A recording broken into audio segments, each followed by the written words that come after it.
Hey everybody, welcome to Prince's Friend, and I am your host, Prince's Friend. I actually had a whole different video that I had planned for today, but somebody hipped me to some breaking news, actually, as of a couple of hours ago, that the PRN family Instagram has been posting some messages from Omar Baker, who is one of Prince's heirs. The information found in these messages seemed to confirm what we already knew, is that Comerica and Prince's heirs seem to be butting heads a bit. If you want to stay in the loop, make sure to hit that subscribe button and ring the bell so you are notified directly whenever we put out a new video.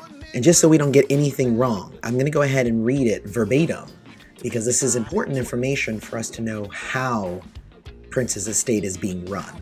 So Omar says, Comerica, who manages the estate for Minnesota, has created a disconnect with the heirs of the Prince estate. Comerica's law firm, Frederickson, by lead attorney Joe Cassiope, stated in court that Minnesota shouldn't be able to give heirs any governing rights during probate since there was no will found by Prince. Frederickson goes on to agree that any and all financial responsibility and liability is solely on the personal representative, Comerica. Therefore, all decisions should be left up to Comerica and its advisors.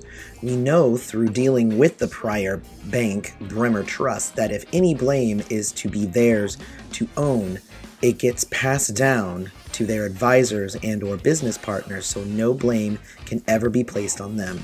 Comerica has taken it upon themselves to believe that they have a fundamental right to create new works of art in the name of Prince, even if that means changing his brand.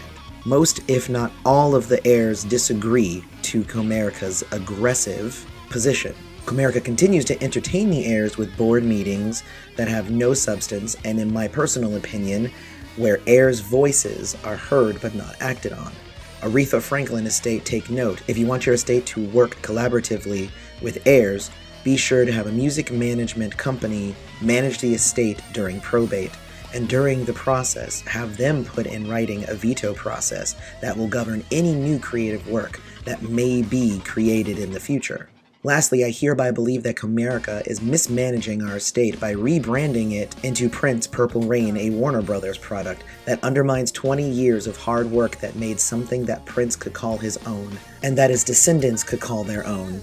But most importantly, Prince fans and musicians alike could look back decades later and think Prince didn't change the way music was made. He created a new way independent artists could express themselves, took the 360 deals of dinosaurs, and made them extinct. Prince was, is, and always will be music. It's frustrating that a bank who is always looking for dollars and cents can't see the importance of this legacy. That being said, Comerica and its advisors are coming out with a new creative work collaborating with their business partner Warner Brothers again. The video is called Mary Don't You Weep. The heirs advised to shelf it, that it wasn't a true artistic vision that was in line with the Prince brand. Comerica, after making changes to the video, has said that they are moving forward with the video because they are in charge. You will find that many new products will come out, including a website that costs too much that will also be underwhelming. Know that just like hurricanes and tornadoes come and go, this too shall one day pass. And I read that, and that's why I immediately had to jump on here and make a video for you all, because this is huge. This is something that I talked about a year ago, where Sharon Nelson was saying that Comerica wasn't listening and there was a lot of strife between the heirs and Comerica, and apparently that has not stopped, and now it's essentially being confirmed by Omar Baker, saying exactly the same thing now. It also seemed weird to me to put out the microphone and a piano tour from 1983, because that does seem off-brand from what Prince has created, which was why I was kind of not happy about it. And of course everybody told me that I was silly for saying anything, you know, whoa, just let them do what they have to do. Same thing with Sharon Nelson. When I did the video about that, a lot of people were like, she doesn't know what she's talking about. That's just how companies are. But we're seeing here, this is continuing. I'm really hoping that this doesn't become a huge issue. Troy Carter, it looks like he's been doing some good moves, but I'm not really sure, because I don't think that he is part of Comerica. I believe he's a separate entity, but at the same time, is he one of Comerica's quote-unquote advisors, as Omar Baker says? Or is he somebody else? Or, like, I'm gonna really have to look more into this, and if you have any information on this, do let me know. I can't say that this makes me angry. It's more just it makes me sad, because I was really hoping that I was wrong about my suspicions and the things that I was saying before, but it really seems that I'm not. I think that we as Prince friends really need to speak to Comerica, maybe a letter writing campaign or something to that effect. I'm not even really sure what needs to be done, but I think something needs to be done here. So let me know what you think down in the comments, and we'll talk about it more there. If this story moves at all, I will let everybody know, and I'll come and do a follow-up. Otherwise, don't forget to follow me on Instagram and Twitter.